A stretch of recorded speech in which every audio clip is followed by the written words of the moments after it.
પોરબંદરની સીટને લઈને હાલ ઘમાસાણ સર્જાયું છે। ભાજપના ઉમેદવાર મનસુખ માંડવિયા છે તો બીજી તરફ કોંગ્રેસના ઉમેદવાર લલિત વસોયા છે। ત્યારે ધોરાજીમાં પોસ્ટર વોર જામ્યું છે અને આ જે ઉમેદવારો છે તેમને કોઈને આયાતી ઉમેદવાર કહેવામાં આવે છે તો કોઈને લોકલ ઉમેદવાર કહેવામાં આવે છે।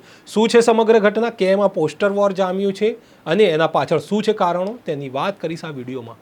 નમસ્કાર, નવજીવન ન્યૂઝમાં આપનું સ્વાગત છે। હું છું આપની સાથે ફૈસલ મંસૂરી।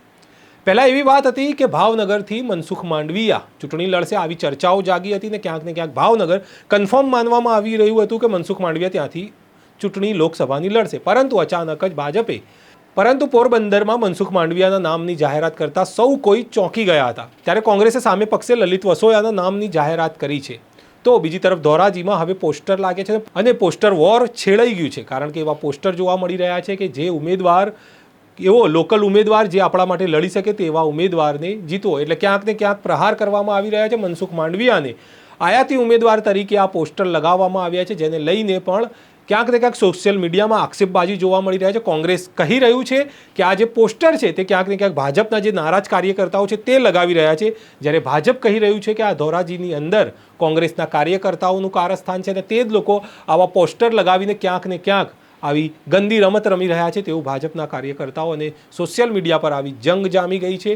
તો હવે જોવાનું રહ્યું કે આગામી સમયમાં શું થાય છે, કારણ કે હાલ તો પોસ્ટર વોરમાં જે મનસુખ માંડવિયા છે તેમને આયાતી ઉમેદવાર બતાવવામાં આવી રહ્યા છે, કારણ કે તેઓ પોરબંદરના નથી તેવી વાત પોસ્ટરોમાં કહેવામાં આવી રહ્યા છે। તો બીજી તરફ લલિત વસોયા જે પૂર્વ ધોરાજીના ધારાસભ્ય છે તેઓ પણ પોતાની મજબૂત દાવેદારી કરી રહ્યા છે અને આરોપ લગાવી રહ્યા છે કે પોરબંદરથી જે ભાજપના ઉમેદવાર છે તે બહારના છે તેવી વાત છે, તેના કારણે ભાજપના ઉમેદવારો નારાજ છે।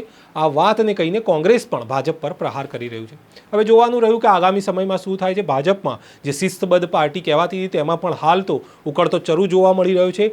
કોંગ્રેસ કહે છે કે ભાજપના કાર્યકર્તાઓની અંતરાત્મા જાગી ગઈ છે, તેથી હવે ઠેર ઠેર કાર્યકર્તાઓ વિરોધ નોંધાવી રહ્યા છે, કારણ કે પહેલાં આ નહોતું જોવા મળતું, હવે આ ભાજપમાં જોવા મળી રહ્યું છે। તેને લઈને કોંગ્રેસ પ્રહાર કરી રહ્યું છે।